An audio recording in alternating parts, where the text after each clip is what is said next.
ये मूवी एक ऐसी औरत की है जो अपने हस्बैंड के सामने ही कई अनजान पुरुषों से संबंध बनाती है। हालांकि ऐसा करते देख इस औरत के हस्बैंड को गुस्सा तो आता है, मगर वो अपनी वाइफ से इतना प्यार करता था कि वो उसकी खुशी के लिए कुछ भी कर सकता था। इन दोनों हस्बैंड वाइफ का प्यार बहुत ही अजीब था। इसके बावजूद भी ये दोनों एक दूसरे से बहुत प्यार करते थे। मगर आगे चलकर वाइफ के ऐसे रिलेशन और इतने सारे बॉयफ्रेंड आगे क्या होता है और इनकी जिंदगी में क्या बदलाव आते हैं, ये मूवी काफी रोमांटिक और मजेदार है। वाइफ मिलिंडा ब्राजील की रहने वाली है जो कि बहुत ही ओपन माइंडेड है और बिग अमेरिका का रहने वाला है। उसकी एक बेटी ट्रिक्सी है। मूवी की शुरुआत में हम देखते हैं कि बिग एक और मिलिंडा एक दोस्त की पार्टी में जाने के लिए तैयार होते हैं। मिलिंडा बिग से कहती है कि तुम जानते हो ना कि मैं तुमसे कितना प्यार करती हूँ। इस पर बिग कोई जवाब नहीं देता। वो दोनों पार्टी में पहुंचते हैं। मिलिंडा को उसका एक पुराना बॉयफ्रेंड जॉय मिलता है। मिलिंडा उसके साथ थोड़ा बिजी हो जाती है। थोड़ी देर बाद बिग मिलिंडा को ढूंढने लगता है। वो देखता है कि उसकी वाइफ जॉय के साथ नीचे एंजॉय कर रही है। मिलिंडा को किसी और के साथ देखकर बिग बिल्कुल भी सरप्राइज नहीं होता। पार्टी में कुछ दोस्त उसे कहते हैं कि यह सब देखकर क्या तुम्हें गुस्सा नहीं आता, लेकिन वो कुछ नहीं कहता। थोड़ी देर बाद देखते हैं कि बिग की वाइफ मिलिंडा पियानो बजा रही है। उसे पियानो बजाते देख बिग को बहुत खुशी होती है। पार्टी में जॉय और बिग आपस में बात करते हैं। जॉय बिग से कहता है कि तुम कितने अच्छे पति हो जो अपनी पत्नी के पर्सनल लाइफ में बिल्कुल भी इंटरफेयर नहीं करते। तुम्हें कोई फर्क नहीं पड़ता कि तुम्हारी वाइफ किसके साथ अपना टाइम बिता रही है। तब बिग कहता है कि तुम्हें पता है कि मिलिंडा का एक पुराना बॉयफ्रेंड था मार्टिन। इस वक्त मार्टिन शहर में कहीं दिखाई नहीं दे रहा है। क्या तुम्हें पता है कि ऐसा क्यों है? जॉय कहता है कि ऐसा क्यों है? वो कहता है कि मैंने उसे मार डाला है, क्योंकि जो भी मेरी वाइफ के करीब आएगा मैं उसे अपना शिकार बना लूंगा। ये सुनकर जॉय काफी डर जाता है और पार्टी छोड़कर वहां से चला जाता है। मिलिंडा समझ जाती है और बिग से पूछती है कि तुमने जॉय को क्या धमकी दी है, वो पार्टी में दिखाई क्यों नहीं दे रहा? बिग कहता है कि नहीं, बिल्कुल भी नहीं, मैंने उसे कुछ नहीं कहा। रात को बिग मिलिंडा का बॉडी मसाज करता है। उसके बाद मिलिंडा कहती है कि तुम अपने कमरे में चले जाओ। इस बात से पता चलता है कि दोनों अलग अलग कमरों में सोते हैं और ये लोग खुश रहने का सिर्फ दिखावा करते हैं, लेकिन अंदर से बहुत दुखी हैं। बिग ज्यादातर समय अपनी बेटी के साथ बिताता है। जो समय बचता है वो अपने स्नेल हाउस में बिताता है। बिग की बेटी बहुत ही स्मार्ट थी। वो अपने स्कूल के लिए एक प्रोजेक्ट तैयार कर रही थी। बिग अपनी बेटी को स्कूल छोड़ने जाता है तो ट्रिक्सी की स्कूल टीचर कैली बिग से मिलती है, जो कि बिग की एक अच्छी दोस्त होती है। कैली कहती है कि मैंने सुना है कि तुम अपनी वाइफ के बॉयफ्रेंड का मर्डर कर देते हो। जॉय लोगों को बता रहा है कि तुमने मार्टिन का मर्डर कर दिया है। तब बिग कहता है कि नहीं, मैं तो मजाक रहा था। कैली कहती है कि मजाक हो या सच, लेकिन आइडिया तुम्हारा काम कर रहा है। अब जॉय तुम्हारे घर के आसपास भी दिखाई नहीं देता। मिलिंडा भी उसकी इस बात से दुखी थी। वो बिग से कहती है कि जॉय को घर पर डिनर के लिए बुलाते हैं और तुम उससे सॉरी कहोगे। अगले दिन जॉय डिनर पर आता है। डिनर के बाद मिलिंडा बिग से कहती है कि तुम ट्रिक्सी के पास जाओ और उसे एक कहानी सुनाओ। बिग समझ जाता है कि मिलिंडा जॉय के साथ इंटीमेट होना चाहती है। बिग अपनी बेटी के पास जाता है। ट्रिक्सी अपने फादर से कहती है कि वो मॉम को किसी और के साथ देखना पसंद नहीं करती। तब बिग कहता है कि कोई बात नहीं, मैं सब ठीक कर दूंगा और उसे सुला देता है। वो बाहर निकलता है तो वो देखता है कि मिलिंडा जॉय के साथ एंजॉय कर रही है। उसे ये सब अच्छा नहीं लगता। बिग किचन में जाता है और बर्तन गिरा देता है। आवाज सुनकर वो दोनों बाहर आ जाते हैं। जॉय बिग के पास आता है। बिग जॉय से कहता है कि मैं तुमसे कोई सॉरी बोलने वाला नहीं हूं। तुम्हें पता है मैंने मार्टिन को मार मारकर उसका सर फोड़ दिया था। ये सुनकर जॉय और भी ज्यादा डर जाता है। वो घर से उसी वक्त भाग जाता है। अगले दिन मिलिंडा और बिग एक और दोस्त की पार्टी में जाते हैं। वहां उन्हें डॉन नाम का एक आदमी मिलता है।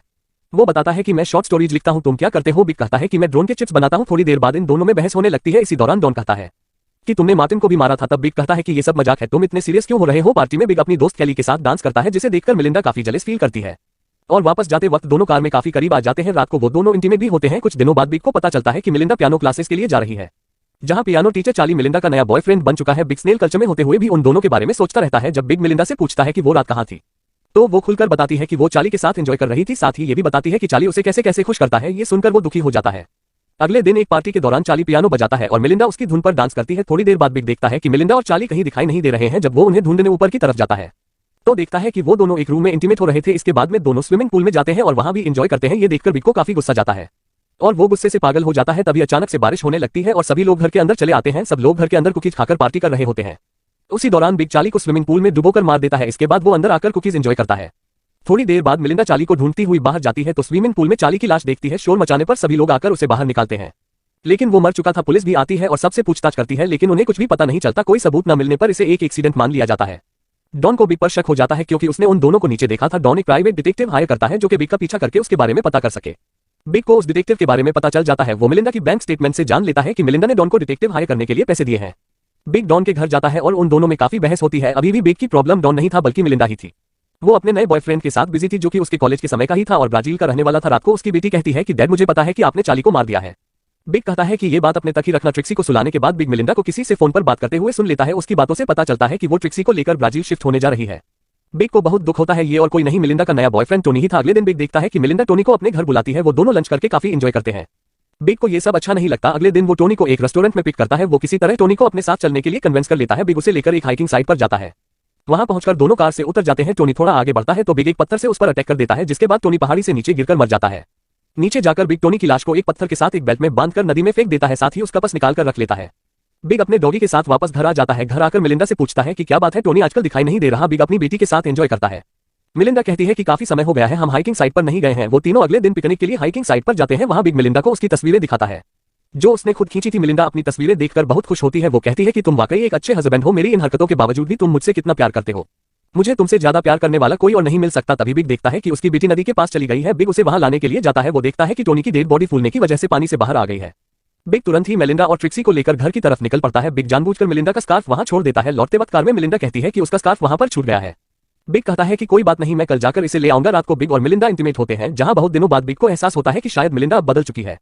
सुबह उठकर बिग साइकिल से मेलिंडा का स्कार्फ लेने के लिए हाइकिंग साइट पर जाता है। उधर मेलिंडा सुबह उठकर बिग को खोजते हुए उसके स्नेल रूम में चली जाती है, जहां उसे टोनी का पर्स मिलता है।